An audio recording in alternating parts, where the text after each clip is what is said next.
terhormat.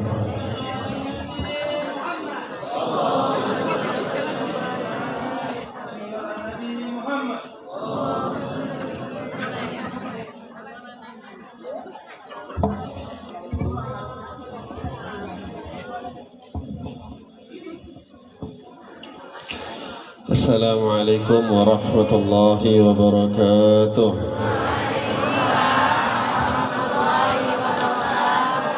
Alhamdulillahi rabbil alamin, alladhi hadana lihadha wa ma kunna linahtadiya lawla an hadana Allah.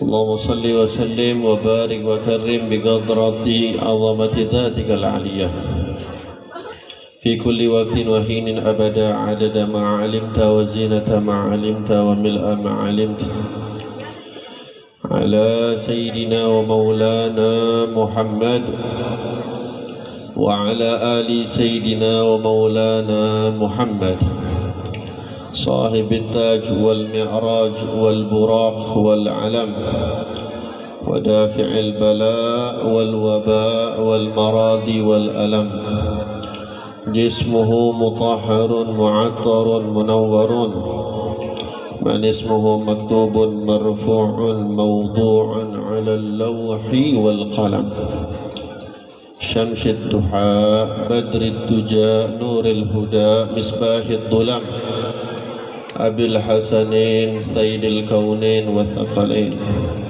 أبي الحسنين سيدنا محمد بن عبد الله سيد العرب والعجم نبي الحرمين محبوب عند رب المشرقين والمغربين صلوا على النبي محمد.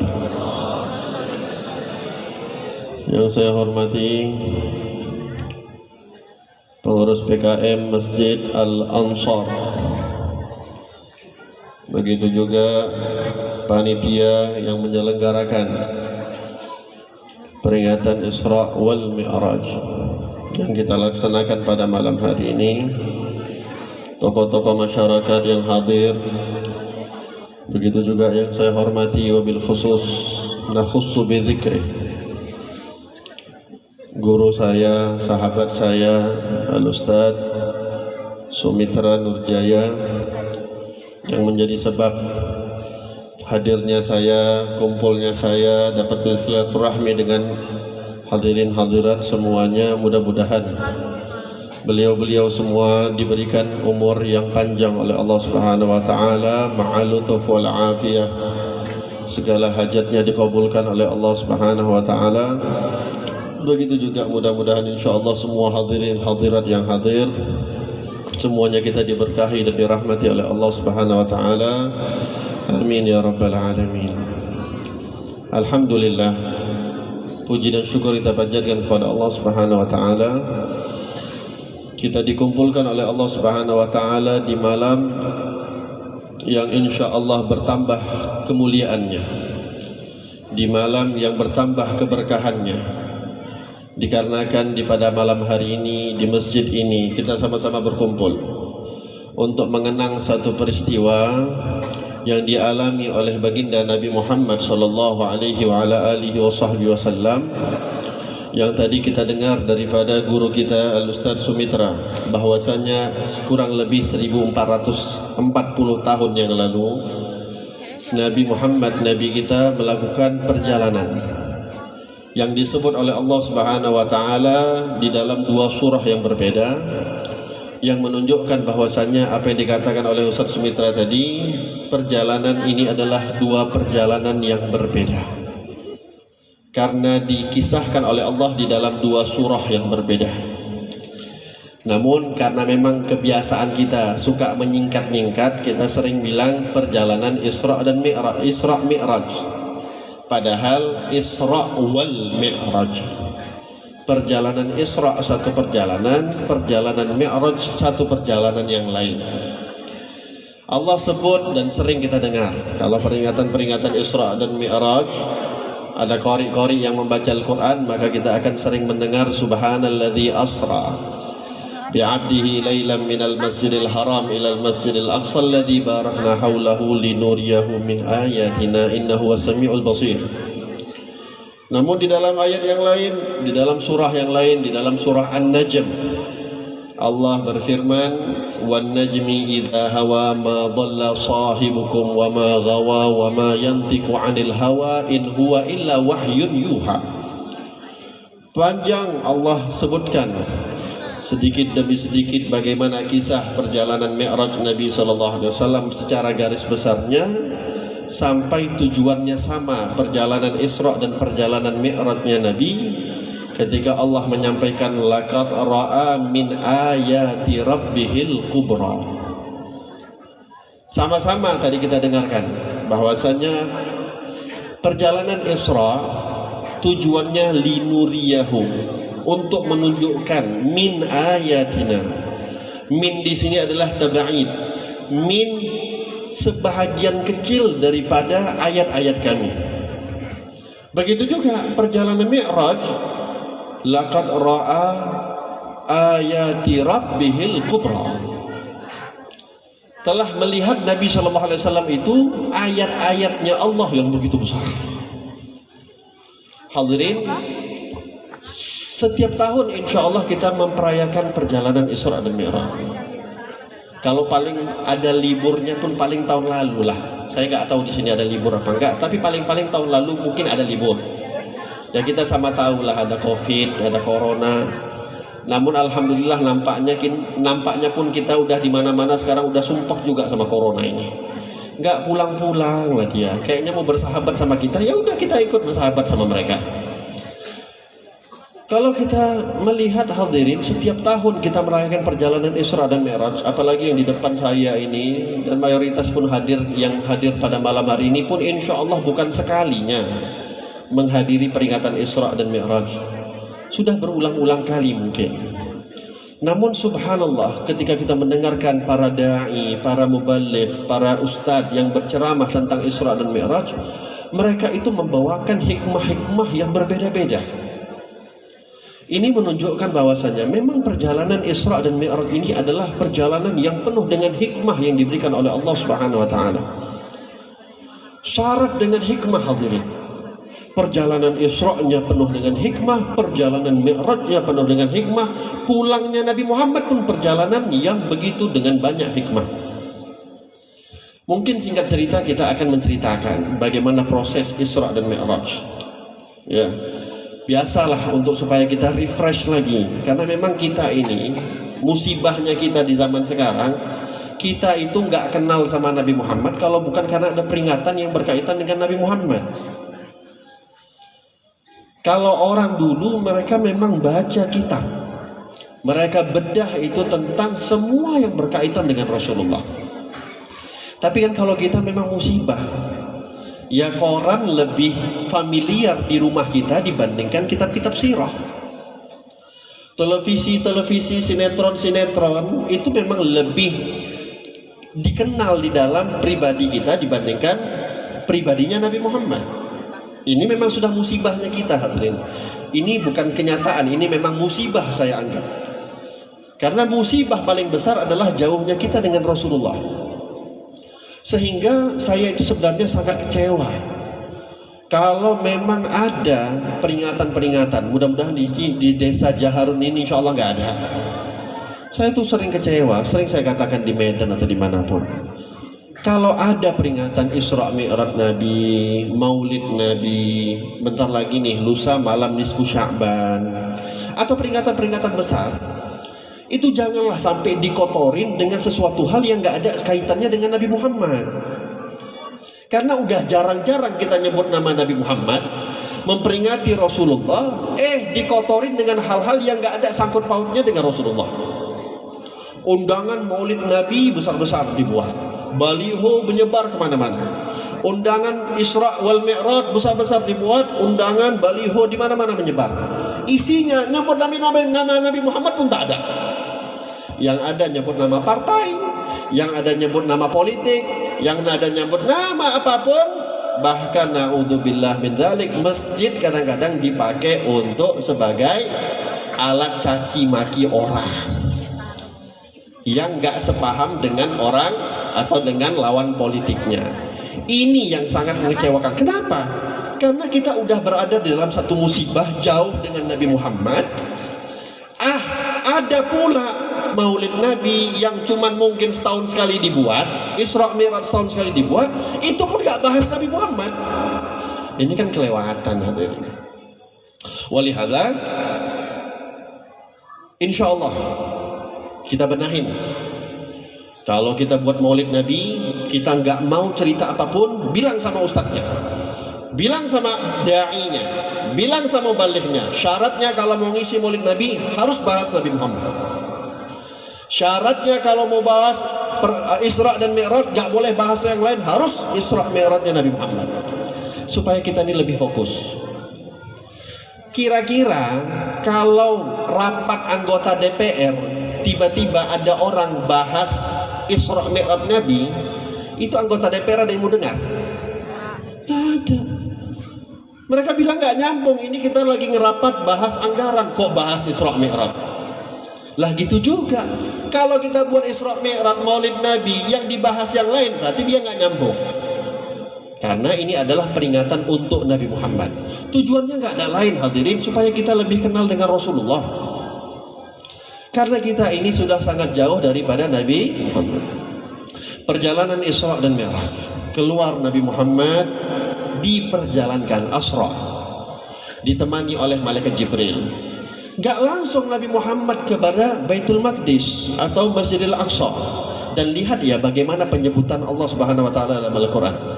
Nabi Muhammad itu hadirin gak langsung daripada Masjidil Haram kepada Masjidil Aqsa. Nabi SAW itu banyak singgah beberapa tempat. Nabi dilewatin oleh malaikat Jibril satu tempat namanya Thaibah. Nah, malaikat Jibril tanya, kamu tahu apa itu tempat wahai Muhammad? Gak tahu.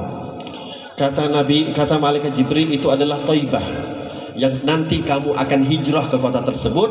Kota itu dikenal sekarang dengan kota Madinah. Nabi lanjut lagi, singgah ke satu tempat namanya kota Madian. Di situ hadirin, Nabi itu disuruh oleh malaikat Jibril untuk sholat 2 rakaat di bawah pohon. Ditanya setelah sholat oleh malaikat Jibril, kamu tahu nggak tadi kamu tuh sholat di tempat apa? Nabi Muhammad bilang nggak tahu. Kata malaikat Jibril, itu adalah dulu ketika Nabi Musa dikejar-kejar oleh Fir'aun. Nabi Musa itu sempat istirahat di pohon ini, dan kamu sholat di tempat pohon di mana Musa saudaramu pernah istirahat di tempat itu. Nggak cukup, pergi lagi ke satu tempat namanya Baitul Lahmin. Mungkin nggak pernah kita dengar, tapi kalau ada orang-orang yang buka sosial media atau sering-sering baca berita, mungkin lebih kenal dengan nama Bethlehem, Yerusalem. Kalau itu kan lebih kita kenal. Tapi kalau Baitul Lahmin, nama apa itu? Kok nggak pernah dengar? Ini musibah lagi hadirin. Musibah kita ini lebih familiar dengan nama-nama orang kafir dibandingkan dengan nama-nama Islami. Tengoklah nama anak-anak kita. Sekarang lagi ngetren nama anak yang nggak ada artinya sama sekali dalam bahasa Arab. Maaf, nggak masalah sih kalau nggak pakai bahasa Arab nama anak kita. Tapi paling enggak, kita tuh harus bangga, kita tuh orang Indonesia. Kenapa nggak letakkan saja nama anak-anak kita itu nama pejuang-pejuang kita? Tadi saya dibawa sama presiden datang ke sini. Yang bawa saya ke sini presiden nomor 2 Indonesia, Pak Soeharto. Mana orangnya? Yang bawa saya Pak Soeharto. Wah, terhormat betul saya dibuat Mausad Sumitra ini. Yang jemput saya presiden. Hadirin, saya tuh jauh lebih bangga dengan nama-nama semisal itu loh. Ada yang anak kita kasih nama Muhammad Hatta, Soeharto, Sudirman, itu bagus. Allahumma kalau misalnya kita nggak meletakkan nama anak kita dengan nama Nabi Muhammad, nama Ahmad, Abu Bakar, Umar, nggak masalah. Tapi paling nggak jangan kita lupakan leluhur kita, pejuang-pejuang kita. Kenapa kita harus bangga dengan nama anak kita Jonathan, nama anak kita Cristiano, nama anak kita Lionel, nama anak kita Salsabila masih mending, nama anak kita Maria. Nama anak kita, walhasil lah nama saya enggak, ini cerita ini fiktif belaka ya, tanpa ada skenario. Jadi jangan dituntut saya kalau ada nama-nama tadi yang saya sebutkan. Ala kulli hal, lucunya orang muslim itu kalau kasih nama anaknya Aisyah, ketika ditanya, "Nah, siapa nama bayinya?" Aisyah. Ih, kok kuno kali namanya. Separah itu kita mengatakan nama istri Nabi itu kuno. Ada yang mengatakan siapa namanya? Namanya Abu Bakar. Gak keren kali. Kasih nama itu yang keren, Ronaldo kayak. Saya enggak, memang hadirin mohon maaf. Surga neraka itu memang gak tergantung dengan nama kita ya. Jadi jangan pernah menganggap kalau nama Anda Abu Bakar itu pasti masuk surga. Tapi kalau nama Anda Cristiano itu pasti masuk neraka, enggak. Karena memang nama itu enggak mempengaruhi. Tapi gini, coba saya ajak kita, yuk kita berpikir nyari gambaran sama-sama yuk. Ketika misalnya nih, mudah-mudahan insya Allah semuanya kita masuk surga. Ketika kita di surga, terus harapan kita tuh di surga tuh ada Nabi Muhammad di situ. Di surga itu nanti ada yang perempuan dipimpin oleh Siti Fatimah, yang anak-anak mudanya dipimpin oleh Sayyidina Hasan dan Husain. Orang-orang mulia hadirin. Ketika nama kita dipanggil satu-satu di depan Rasulullah, mana yang namanya Ahmad? Bangga semuanya tunjuk tangan, saya Ahmad. Mana yang namanya Umar? Tunjuk tangan, saya namanya Umar. Kira-kira hadirin ketika nama kita dipanggil, mana yang namanya Cristiano? Ini secara logika hadirin, mau tunjuk tangannya aja malu. Kumpul sama orang-orang mulia, tapi yang dipakai nama orang-orang yang justru malah memusuhi Nabi kita, memusuhi orang-orang yang mulia dari kalangan agama kita, agama Islam. Walihada ini muskilah besar. Ini musibah besar. Jadi saran saya, kalau nanti mau punya anak, ya, kalau mau punya anak, nanti kasih nama para nabi, kasih nama sahabat. Kita nggak kekurangan nama bagus hadirin. Nabi saja, Rasul saja yang kita kenal, yang namanya kita tahu 25. Ada anak kita sampai 25 di sini.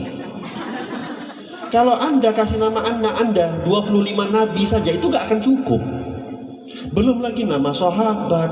Paling enggak semua sahabat yang jumlahnya 124.000 Asyrah mubasyirin bil jannah, 10 orang yang udah dijamin oleh Allah masuk dalam surga dari kalangan sahabat. Itu namanya bagus-bagus. Abu Bakar, Umar, Uthman, Ali, Talha, Sa'ad, Abdurrahman, Abdullah. Bagus-bagus hadirin. Gak kekurangan. Yang perempuan sangat gak kekurangan.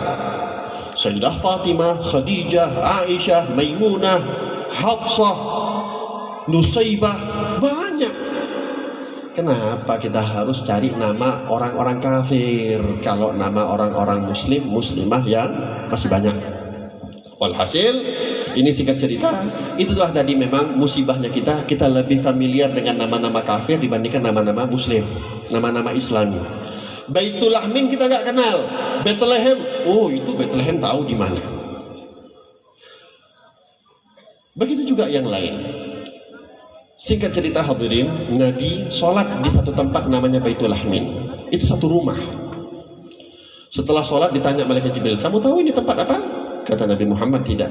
Kata malaikat Jibril, ini adalah tempat di mana dilahirkannya Nabi Isa alaihissalam. Dulu Siti Maryam brojolnya Nabi Isa di situ.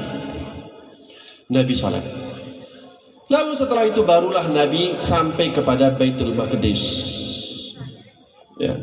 Sebenarnya hadirin, kalau kita melihat sejarah-sejarah, Nabi itu nggak berangkat daripada Masjidil Haram. Nabi itu berangkat dari rumah.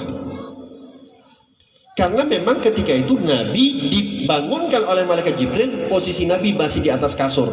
Nggak mungkin kasurnya Nabi dalam masjid. Begitu juga proses perjalanan tadi Isra yang tadi kita ceritakan, nggak cuman ke Baitul Aqsa, ke Masjidil Aqsa, tapi Nabi ke Taibah, Nabi ke Madian, Nabi ke Baitul Lahmin, dan macam-macam lainnya. Bahkan sebelum Masjidil Aqsa, Nabi ziarah kepada Nabi Musa. Sampai Nabi itu cerita ketika pulang, bilang sama sahabat, aku tuh ziarah kepada Nabi Musa, posisi makamnya di sini, di sini, di sini, di sini. Kalau kalian ada, aku tunjukkan di mana posisinya. Kira-kira hadirin, Nabi Muhammad menceritakan posisi makamnya Nabi Musa, kuburannya Nabi Musa, itu untuk diziarahin atau cuman untuk bilang jangan datang ke situ? Saya ngasih alamat lengkap untuk Anda. Harapan saya ke Anda datang ke tempat saya yang saya kasih alamat tadi, atau jangan datang. Harapannya datang. Makanya kalau ada orang zaman sekarang bilang jangan datang ke kuburnya orang-orang yang sudah meninggal, ini salah alamat hadirin. Karena Nabi Muhammad yang pertama kali mengajarkan kepada kita berziarah kepada para anbiya yang, mohon maaf, kalau kita membandingkan Nabi Muhammad dengan Nabi Musa, siapa lebih mulia? Kalau ada yang masih ragu jawab, ini saya pertanyakan KTP-nya kok bisa ada nama Islam di situ. Nabi Muhammad lebih mulia hadirin. Tapi lihat bagaimana pengajaran dari Allah. Malaikat Jibril itu nggak akan suruh-suruh Nabi Muhammad sholat di sini, ziarah di sini, kalau bukan itu perintah dari Allah. Tapi lihat Nabi Muhammad disuruh sholat di mana? Nabi Muhammad pertama kali disuruh sholat di Madian, di pohon hadirin, bukan masjid. Terus Nabi Muhammad sholat di rumah orang beranak hadirin, di rumah orang yang di situ melahirkan orang, bukan masjid.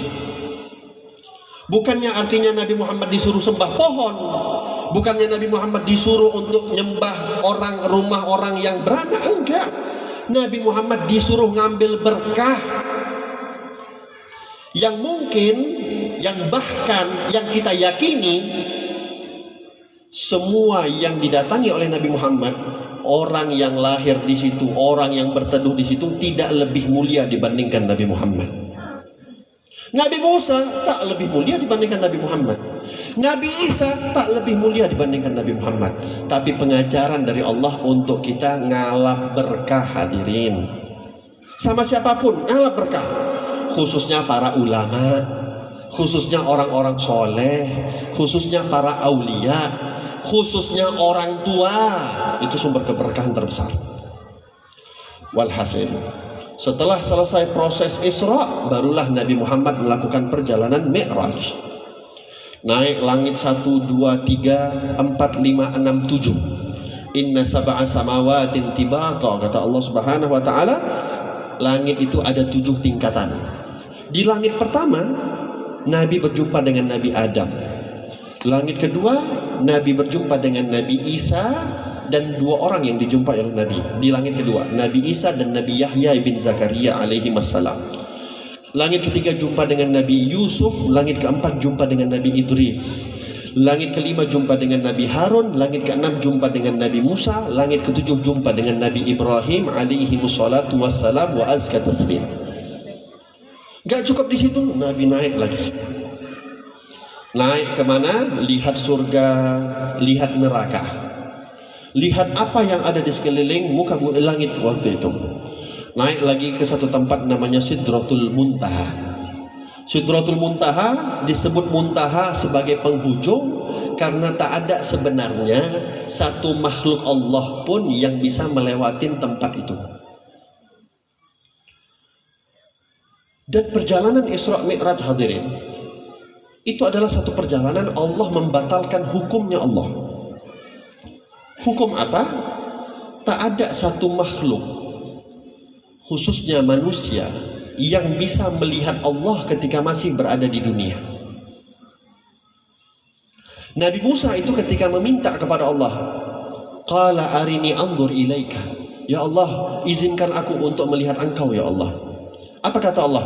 Walakin lantarani, walakin anzur ilal jabali fa in istaqarra makanahu fasatara fasayarani.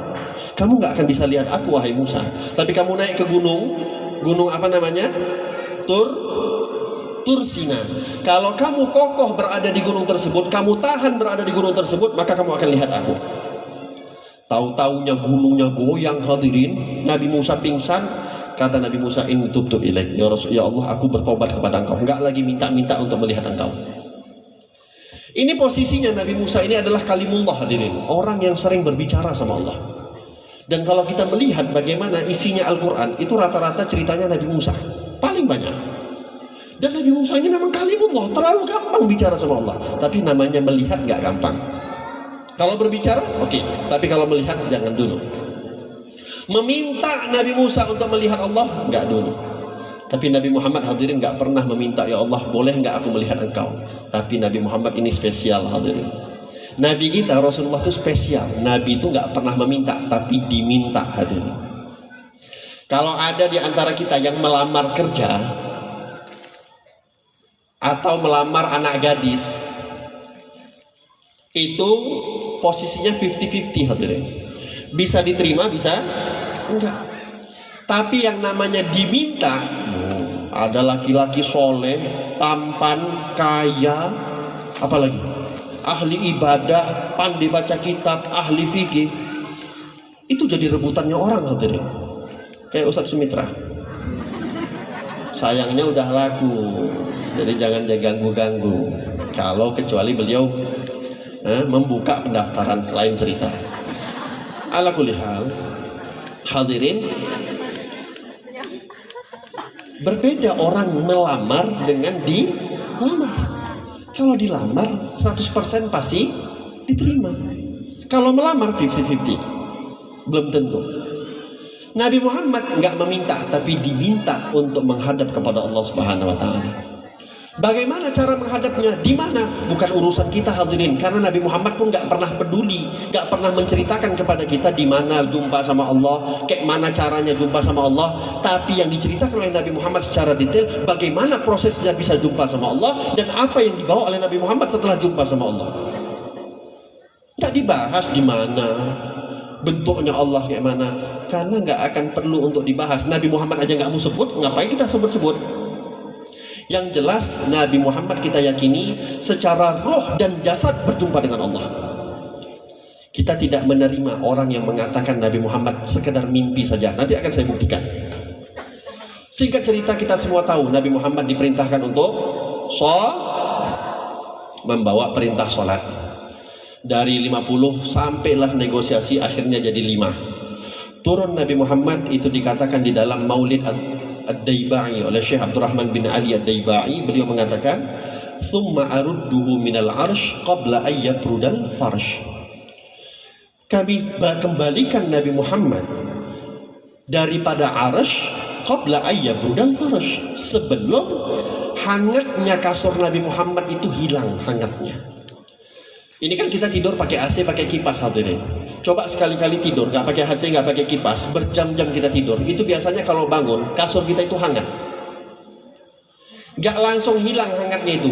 Butuh beberapa lama, beberapa menit atau beberapa jam untuk hangat itu hilang. Nabi Muhammad melakukan perjalanan Isra dan Mi'raj. Sekian banyak ritualitas yang dilakukan oleh Nabi Muhammad, itu dikatakan baliknya Rasulullah, hangat kasurnya belum hilang. Setelah itu ini amanah hadirin. Nabi diperintahkan oleh Allah untuk menyampaikan apa yang beliau alami di perjalanan Isra dan Mi'raj. Nabi menyampaikan, dipanggil semua orang-orang kafir, orang yang iman, yang kafir, semuanya dikumpulkan oleh Nabi di kota Mekah ketika itu. Lalu Rasulullah menceritakan yang diceritakan oleh Nabi perjalanan Isra saja, Mi'rajnya belum. Kenapa? Nabi mau ngukur, kalau saya kerja, saya ceritakan perjalanan Isra, mereka terima apa enggak. Ini urusannya masih dunia sama dunia hadirin. Tapi kalau mereka enggak terima, untuk apa saya ceritakan perjalanan Mi'raj yang udah urusannya sama langit? Dunia saja mereka enggak terima, kayak mana mau ngomong yang langit? Akhirnya Nabi ceritakan perjalanan Isra. Akhirnya tahu hadirin, yang dengar waktu itu diantaranya Abu Jahal, Abu Lahab, banyak abu-abu hadirin. Nggak ada Abu Janda belum lahir waktu itu. Kalau ada mungkin dia dengar juga itu. Sama Abu Jahal tapi dekatnya. Itu tahu nggak? Abu Jahal ekspresinya gimana? Kalau saya nggak tahu persis. Tapi kira-kira gambarannya gini. Yes, kata Abu Jahal. Yes. Loh, kenapa? Akhirnya aku dapatin salahnya Muhammad. Akhirnya aku dapatin kekurangannya Muhammad. Akhirnya aku dapatin kebohongan Muhammad. Selama ini ya, 10 tahun, 11 tahun sebelum perjalanan Isra, dari semenjak Nabi Muhammad diangkat jadi Rasul, itu nyari-nyari kesalahan Nabi Muhammad gak pernah ada. Nyari-nyari kekurangan Nabi Muhammad gak pernah ada. Bahkan Abu Jahal itu saking seriusnya mencari kekurangannya Rasulullah, itu dikatakan kasih mata-mata satu orang disuruh oleh Abu Jahal untuk mendekati Nabi Muhammad dimanapun beliau ada. Supaya apa? Kalau malaikat Jibril nurunkan wahyu, Nabi Muhammad nyampaikan wahyu yang datang dari Allah kepada para sahabat, itu didengar oleh mata-mata ini, disampaikan oleh Abu Jahal. Makanya bisa dikatakan ayat-ayat Makkiyah itu Abu Jahal rata-rata hafal, hadirin. Kalau sekedar hanya menghafal Al-Quran itu dibilang hebat, mohon maaf, coba adu hafalan Anda dengan Abu Jahal, kurang lebihnya. Jadi mohon maaf, ini kita agak keluar sedikit karena ini penting. Kalau kita punya anak, ya, untuk dididik menghafal Al-Quran itu bagus. Dididik menghafal Al-Quran itu bagus. Dimasukkan pondok-pondok tahfidz bagus. Tapi cari pondok tahfidz yang jangan hanya sekedar hafal Quran saja, hadirin. Cari pondok tahfidz yang di situ ada diajarkan ilmu syariat. Karena sekarang orang tua tuh banyak yang salah kaprah. Dia menganggap anaknya sudah hafal Quran, udah bisa semua. Padahal yang dia bisa daripada hafalan Qurannya cuma bisa baca Quran, tapi tidak bisa menafsirkan apapun dalam Al-Quran. Perlu untuk belajar ilmu tafsir, perlu untuk belajar ilmu usul fikih, musolah hadis fikih, dan yang lain-lainnya. Karena salah kaprahnya kita sekarang, bangga-bangga, anak saya udah sekian juz, anak saya udah berapa puluh juz. Terakhir awak didengarin kayak gitu, bilang juga, kok kurang tahu, saya juga udah banyak juznya. Jus pokat, jus mangga, jus timun, jus jeruk, jus apa? Pernah punya saya, Bu. Ini perlu untuk diingat. Jangan sekedar hanya anak saya udah hafal Quran, udah hebat. Enggak. Hafal Quran itu bagus, tapi ada yang jauh lebih penting. Ingat hadirin, menghafal Quran itu bukan fardu ain. Tapi belajar ilmu fikih, belajar ilmu syariat, khususnya fikih ibadah, itu fardu ain. Talabul ilma fardhatun ala kulli muslimin wa muslimah. Jadi jangan mengambil yang fardu kifayah, tapi kita tinggalkan yang fardu ain. Walihada alhamdulillah, saya tuh luar biasa. Datang tadi, Ustadz Sumitra udah nanya, Habib di mana? Saya pun nggak tahu di mana nih Ustadz. Nggak nampak apa-apa ini. Kanan kiri hutan semua. Saya dikasih tahu sama supir yang bawa mobil tadi, Ustadz Sumitra berapa lama kali ke sini? Seminggu sekali. Seminggu sekali. Seminggu sekali ke sini, luar biasa. Dan inilah subhanallah ya. Terkadang kita banyak harus bersyukur sama Allah. Mohon maaf hadirin, di tempat-tempat banyak saya pergi ya. Sekarang itu nanti insya Allah minggu depan saya akan ke Nias. Itu mereka sebelum meminta saya ke sana, mereka udah mengadu, Habib, kami dulu ada ustadz di situ mengajar kami. Subhanallah, ada satu masalah kecil, ustadznya ngambek, gak mau ngajar lagi. Sekarang kami gak punya guru. Ini gak tahu lah ustadz apa ini kok ngambek-ngambek. Ustadz Sumitra insya Allah gak ngambek-ngambek, jangan takut. Tapi subhanallah ya, Allah kirim seorang guru mau datang ke sini yang gak pernah terfikir kita hadirin. Coba kalau kita semua ini pergi ke Medan, ke Amplas, ke tempat pondoknya Ustadz Sumitra, berapa biaya yang udah habis? Berapa mobil yang akan kita, dan itu sebenarnya yang harus kita lakukan. Al-ilmu ya'ti wa la yu'ta alaih. Ilmu itu kita datangin, bukan didatengin. Tapi subhanallah, keberkahan dari Allah, rahmat Allah untuk kita semua, tanda Allah masih sayang dengan kampung desa Jaharun ini. Allah kirim orang yang bisa mengajarkan kita tanpa kita susah payah harus keluar hadirin. Ini kalau ada yang masih nggak mau hadir majelis taklimnya Ustadz Sumitra setiap malam apa? Malam Rabu kelewatan. Jauh-jauh datang, nggak mau datang juga, nggak mau hadir. Ustadznya udah datang di tengah kita, nggak mau datang juga, kelewatan. Tapi insya Allah saya yakin ramai yang hadir. Karena saya pantau-pantau juga hadirin. Saya suka ngikutin ceramahnya Ustadz Sumitra. Kalau nganggur-nganggur itu saya buka handphone saya, Ustaz Sumitra saya ini, karena suaranya nyaring, bikin cepat tidur hadirin. Suaranya tuh enak. Beliau bicaranya kayak nyanyi. Beliau bicara aja, suaranya tuh kayak nyanyi, jadi enak. Kalau dengar beliau tuh cepat saya tidur. Tapi kalau dengar yang marah-marah, kadang gak tidur, ganti, ganggu aja ganti terus. Ala kulli hal. Walihada hadirin, ketika Nabi SAW itu menceritakan tentang peristiwa Isra Mi'raj, Abu Jahal tuh senang betul. Yes. Dapat juga salahnya Muhammad. Dan saya hadirin, kita ini kalau berada di posisi di saat itu Nabi Muhammad menceritakan bagaimana kisah Isra tanpa menceritakan Mi'raj, bisa jadi kalau mengukur keimanan kita, kita pun akan sependapat dengan Abu Jahal. Tadi Ustaz Sumitra ceritakan tentang kisah semut yang dari Jaharun pergi ke Siantar. Saya anggap gini, gak usah semutnya, sayanya lah. Saya bilang sekarang, ini saya berdiri lagi posisi berdiri. Ini dan Anda bayangkan ya, bagaimana psikologisnya Nabi Muhammad ketika menceritakan perjalanan Isra itu. Supaya Anda tahu hadirin, Nabi Muhammad itu jadi Nabi bukan seakan-akan enak-enakan saja, enggak. Nabi Muhammad itu jadi kekasihnya Allah, orang yang paling dicintai Allah, makhluk yang paling dicintai Allah dengan enak-enak, enggak. Nabi Muhammad itu betul-betul beban dunia akhirat beliau. Tahu enggak, ketika Nabi SAW menceritakan, ini anggap posisi kita yang bercerita ini adalah Nabi Muhammad. Syuf, saya bilang sama antum semua ini, saya cerita nih, bapak-bapak, ibu-ibu. Saya dari desa Jaharun. Saya pergi ke Siantar. Dan alhamdulillah saya sudah balik lagi ke Jaharun. Total perjalanan yang saya tempuh PP 1,5 jam. Kira-kira antum bilang apa untuk saya? Ini bodrek kurang apa ini? Kurang obat apa Habib ini? Ngawur tak? Apa mabuknya belum hilang apa? Kok udah datang ke sini masih? Betul nggak? Siapa yang menerima?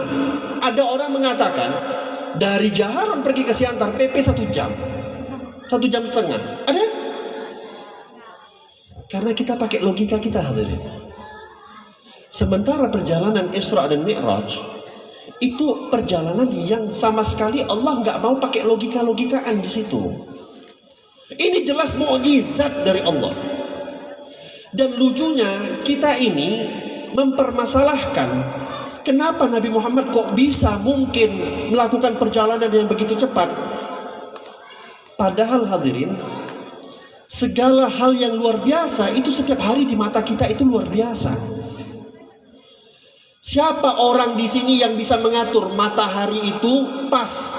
Kalau jam 12 siang udah berada di tempatnya, kalau sudah masuk waktu maghrib dia akan terbenam, besok masuk keluar waktu isyraq dia akan terbit. Ada manusia yang bisa ngatur pindah-pindahin matahari? Ada bisa yang mengatur kalau matahari udah terbenam nanti bulan yang keluar? Bukankah itu mukjizat? Anda bisa bernafas tanpa bantuan oksigen. Bukankah itu mukjizat? Jantung Anda bisa berdetak. Siapa yang bisa mengatur itu jantung untuk bisa berdetak? Bukankah itu mukjizat? Tapi memang karena kita udah terbiasa melihat hal itu sehari-hari, nggak kita anggap lagi itu mukjizat. Itu semua mukjizat. Kalaulah yang semua ada di depan mata kita itu mukjizat, kenapa kok susah kali kita membenarkan perjalanan Isra dan Mi'raj? Toh sama-sama mukjizat. Walihada hadirin, ini yang membedakan antara Sayyidina Abu Bakar dengan Abu Jahal. Namanya sama-sama Abu, tapi imannya nggak sama. Ketika Abu Jahal bilang, ketahuan juga akhirnya Muhammad tukang tipu, Muhammad tukang bohong. Apa yang dikatakan oleh Abu Jahal? Kamu mau nggak?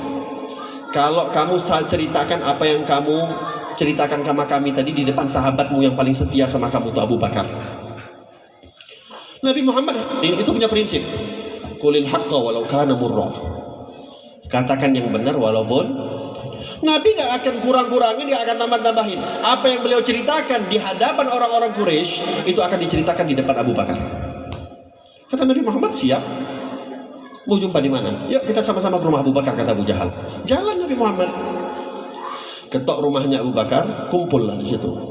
Abu Bakar mulai agak enak. Ini kok ngapain Nabi Muhammad dibawa-bawa ke sini? Gak pernah harusnya aku yang datang kepada Nabi Muhammad. Tapi udah datang ke rumah, ya udah mau nggak mau diterima. Akhirnya kata Abu Jahal, Muhammad, ceritalah. Tadi anggar kali cerita-cerita aneh, ceritalah sekarang. Diceritain hadirin dari awal sampai akhir, diceritain semua sama Nabi perjalanan Isra. Kata Sayyidina Abu Bakar, Sayyidina Abu Bakar tuh masih kayak masih mau dengar. Udah selesai nih, udah sampai Baitul Maqdis ceritanya. Sayyidina Abu Bakar tuh masih kayak mau dengar, ada lagi nggak yang lebih aneh lagi? Rupanya sampai Baitul Maqdis selesai, sampai Masjidil Aqsa selesai. Kata Abu Jahal, kayak mana? Kasihlah komen. Ini status di Facebook udah dibuat, mana komentarnya? Kalau like udah pasti dari Sayyidina Abu Bakar. Kalau Abu Jahal pasti unlike, dislike dia. Tapi kalau Sayyidina Abu Bakar udah pasti like, tinggal minta komentar. Kata Sayyidina Abu Bakar, gampang hadirin. Sayyidina Abu Bakar itu cuma bilang satu kalimat. Tapi satu kalimat ini hadirin, itu mengubah segala-galanya. Bahkan kalau bukan karena kalimatnya Sayyidina Abu Bakar, sampai sekarang gak ada lagi orang yang percaya dengan Nabi Muhammad. Kalau bukan dengan kalimatnya Sayyidina Abu Bakar yang diucapkan setelah mendengar perjalanan Isra, bisa jadi kita pun gak percaya dengan Nabi Muhammad.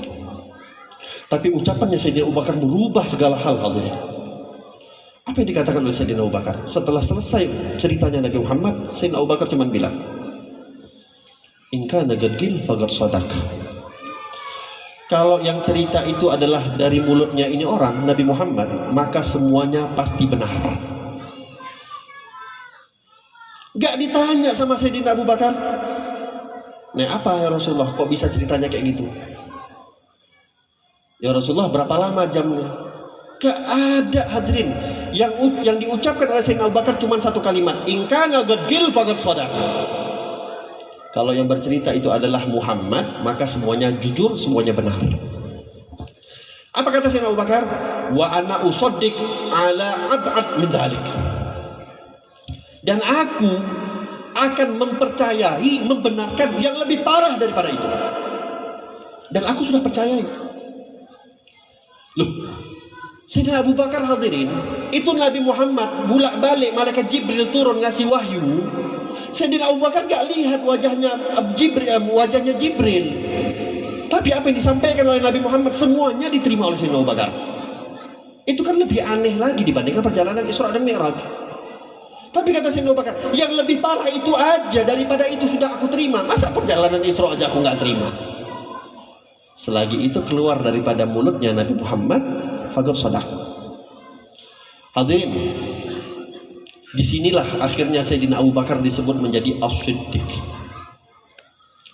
Yang ketika itu ada yang sudah beriman sama Nabi Muhammad akhirnya murtad karena gak percaya perjalanan Isra.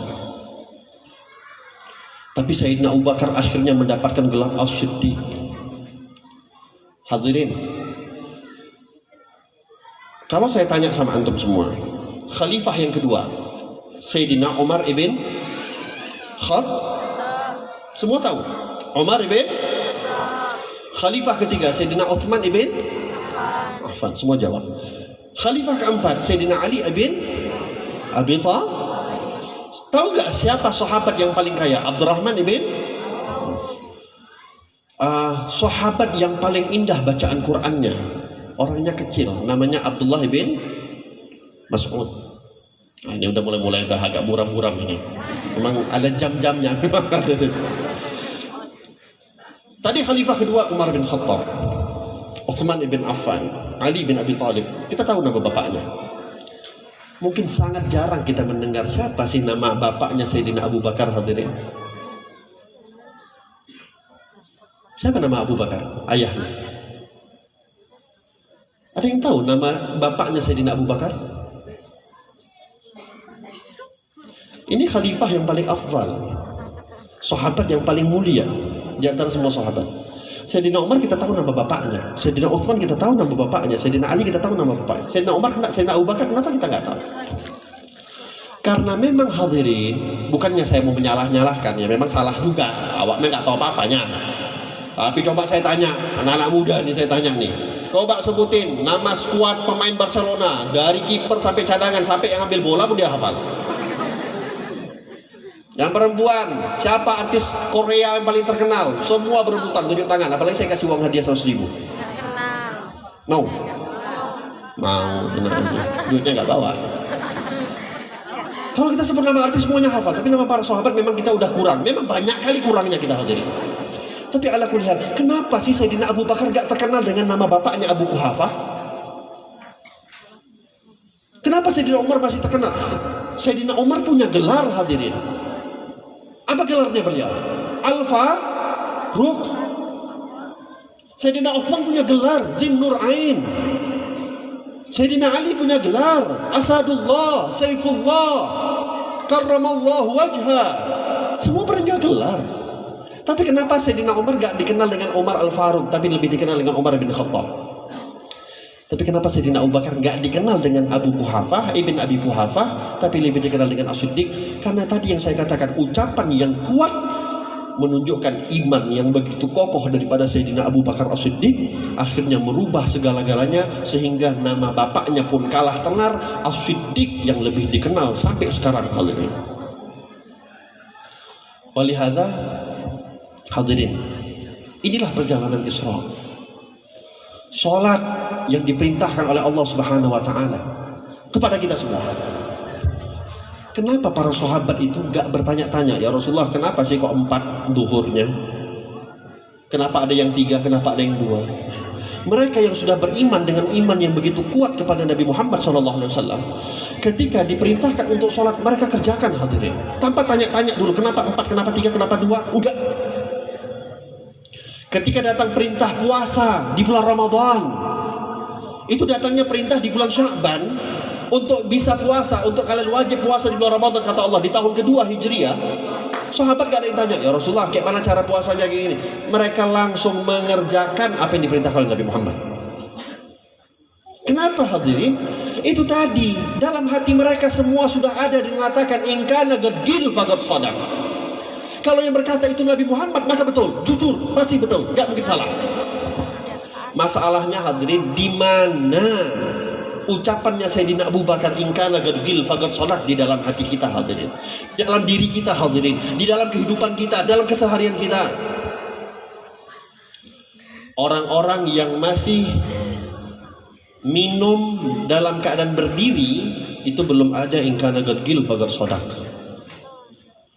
Orang-orang yang masih makan pakai tangan kiri berdiri, itu belum ada in kana gadil faqad shadaq.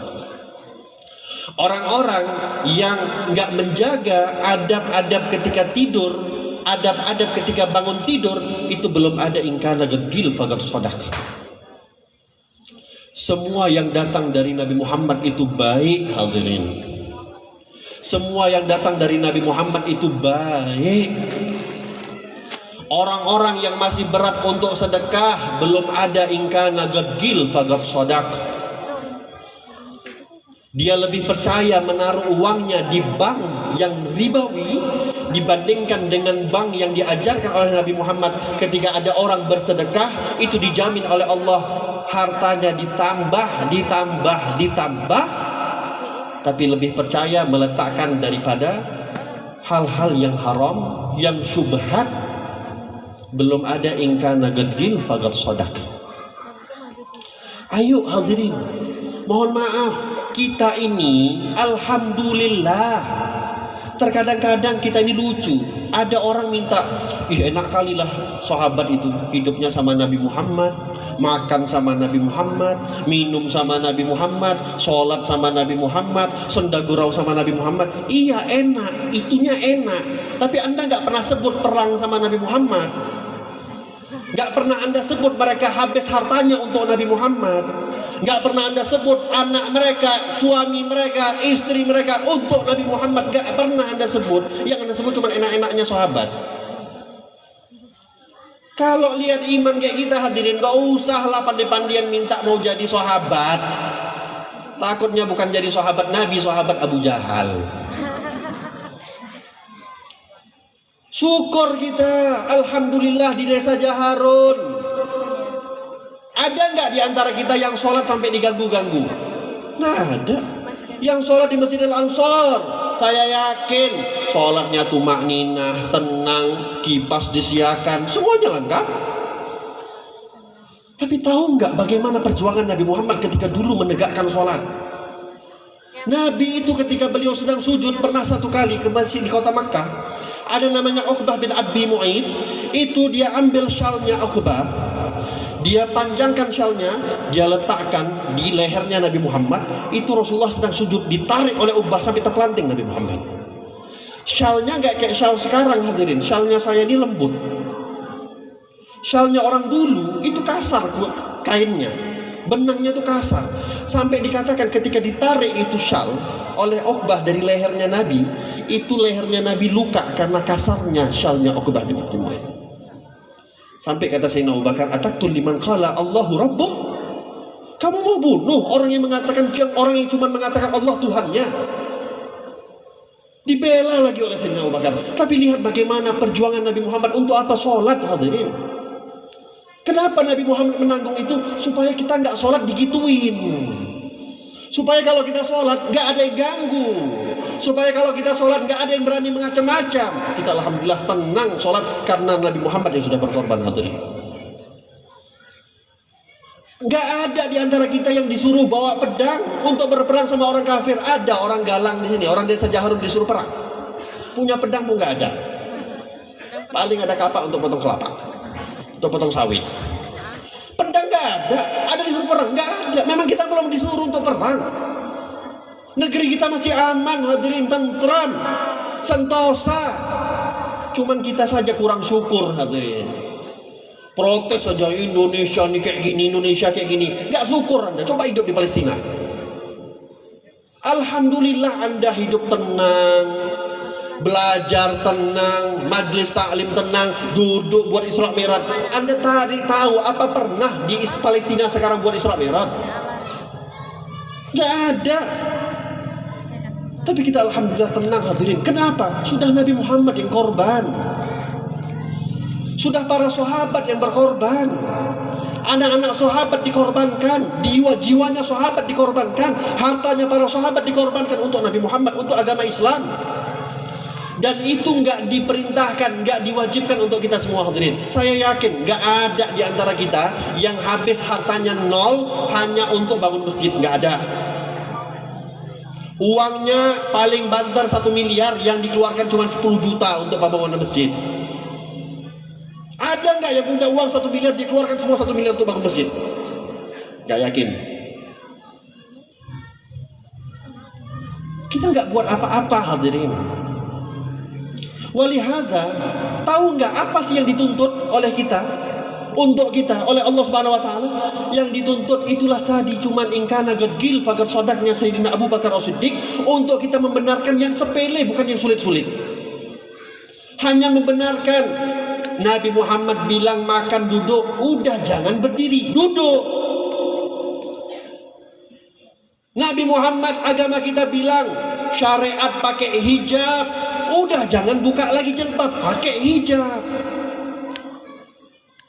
Nabi Muhammad mengajarkan kepada kita kalau masuk kamar mandi pakai kaki kiri, kalau buang air kecil jangan berdiri, buat. Kira-kira ketika dulu sahabat diperintah oleh Nabi Muhammad untuk berperang, mereka nggak mempertanyakan, hadirin, mereka langsung buat. Lah ada pula orang masih mempertanyakan, mana yang betul, berdiri apa yang ini, kok sesuai kedokteran. Aduh, kalau kedokteran Nabi Muhammad dokter paling jenius.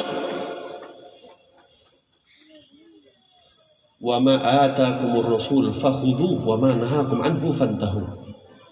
Apa yang datang daripada Rasul, daripada Nabi Muhammad, ambil, jangan pernah tawar-menawar.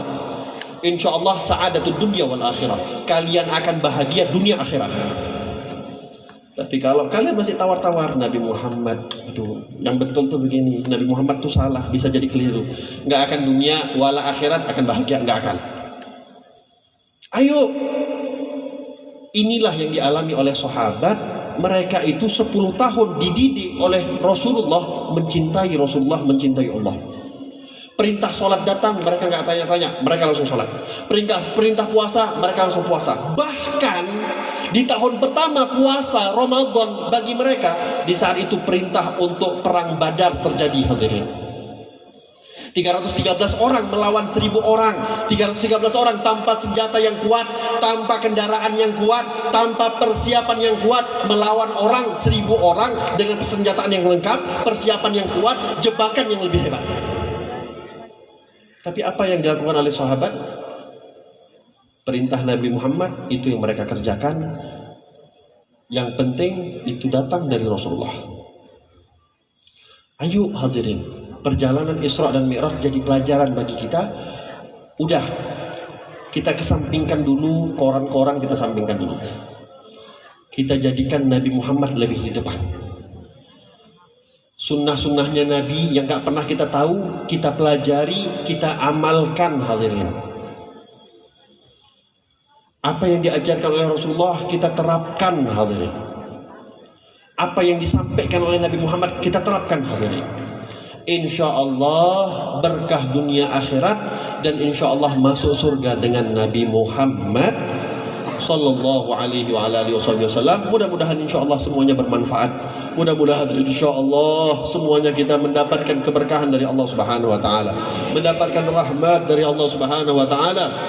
Mudah-mudahan insya Allah perjalanan Isra dan Mi'raj, perjalanan Isra dan Mi'raj yang dilakukan oleh Nabi Muhammad sallallahu alaihi wasallam, mudah-mudahan insyaallah kita pun diisra'kan oleh Allah Subhanahu wa taala, kita diperjalankan oleh Allah Subhanahu wa taala daripada kebatilan menuju kepada cahaya terang benderang. Mudah-mudahan insyaallah kita diisra'kan, diperjalankan oleh Allah Subhanahu wa taala daripada kegelapan kepada cahaya daripada Allah Subhanahu wa taala, daripada maksiat kepada ketaatan kepada Allah Subhanahu wa taala. Mudah-mudahan insyaallah desa Jaharun, mudah-mudahan insyaallah desa Jaharun semuanya diberkahi oleh Allah Subhanahu wa taala, dijadikan oleh Allah Subhanahu wa taala baldatun thayyibatun wa rabbun ghafur. Semua kita tidak keluar daripada tempat ini melainkan Allah sudah mengampuni dosa-dosa kita semua. Semua kesalahan-kesalahan kita telah dimaafkan oleh Allah Subhanahu wa taala. Hati-hati kita yang kotor mudah-mudahan disucikan oleh Allah Subhanahu wa taala. Rezeki-rezeki kita yang sulit mudah-mudahan insyaallah dipermudah oleh Allah Subhanahu wa taala. Yang kurang rezekinya ditambah oleh Allah Subhanahu wa taala. Yang jauh rezekinya didekatkan oleh Allah Subhanahu wa taala. Mudah-mudahan orang-orang tua kita diberkahi oleh Allah, dipanjangkan umurnya oleh Allah. Yang sakit di antara mereka mudah-mudahan insyaallah diberikan kesehatan oleh Allah Subhanahu wa taala. Mudah-mudahan insyaallah kita semua diberikan umur yang panjang sehingga bisa masuk ke dalam bulan suci Ramadan. Mudah-mudahan insyaallah kita semua diberikan umur yang panjang, diberikan kesehatan oleh Allah Subhanahu wa taala, ma'alutuf wal afiyah untuk masuk ke dalam bulan suci Ramadan. Kita mendapatkan rahmat di bulan Ramadan. Mudah-mudahan kita mendapatkan maghfirah di bulan Ramadan. Mudah-mudahan kita mendapatkan idq minan nar di bulan suci Ramadan. Nama kita yang seharusnya masuk ke dalam api neraka mudah-mudahan diubah oleh Allah menjadi ahli surga semuanya. Amin. Amin ya rabbal alamin. Malam nisfu Sya'ban insyaallah 2 hari lagi, 2 malam lagi yang akan menyongsong kepada kita. Mudah-mudahan insyaallah menjadi malam sebagai catatan amal-amal baik kita diangkat oleh Allah Subhanahu wa taala, digugurkan, ditinggalkan catatan amal-amal buruk kita oleh Allah Subhanahu wa taala.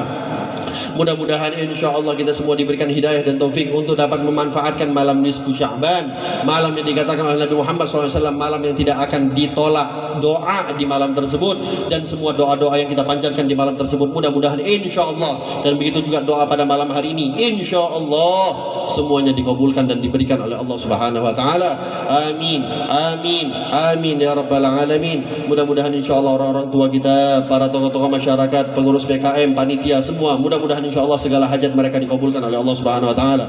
Allah jaga guru kita Ustaz Sumitra, Allah panjangkan umur beliau, Allah berikan kesehatan kepada beliau, Allah jaga anak istri beliau, dan mudah-mudahan insyaallah Allah senantiasa lindungi beliau, dan Allah perbanyak orang-orang semisal beliau. Amin ya rabbal alamin. Allah maj'al hadza jama'al marhumah wa la tafarruqana min ba'dihi tafarruqan ma'sumah wa la syaqiyya wa la mahrumah bi rahmatika ya arhamar rahimin.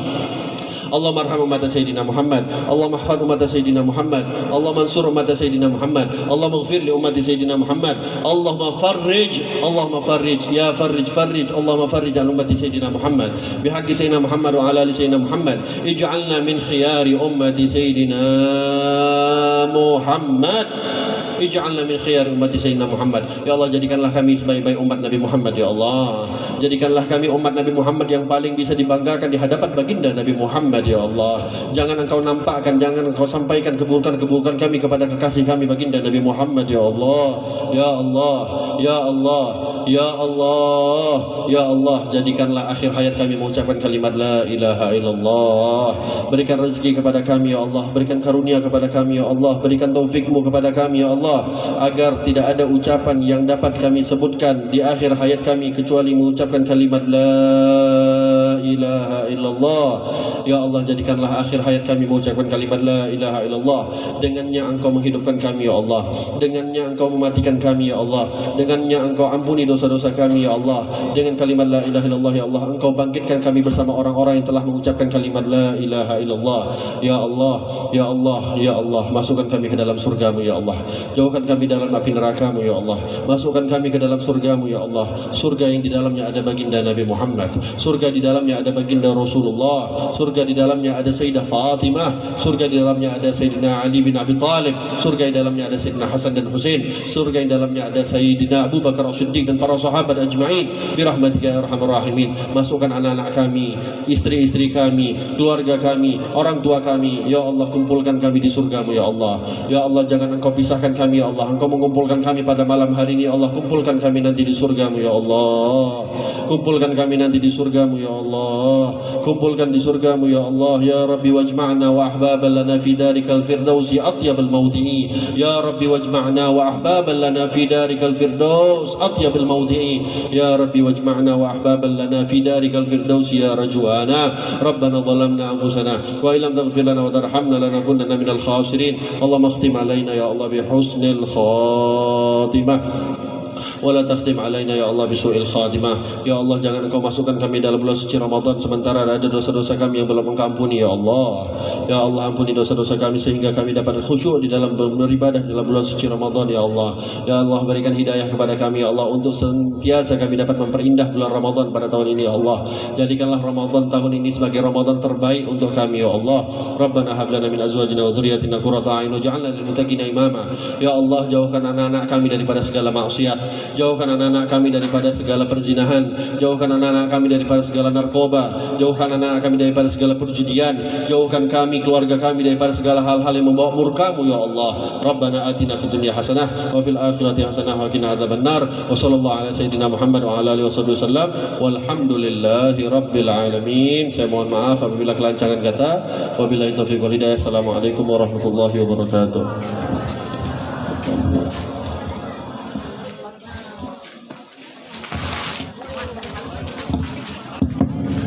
Terima kasih kita ucapkan kepada Tuan Guru kita Al-Habib Haikal Al-Drus. Mudah-mudahan apa yang disampaikan beliau bertambah iman kita dan bertambah ilmu kita. Amin.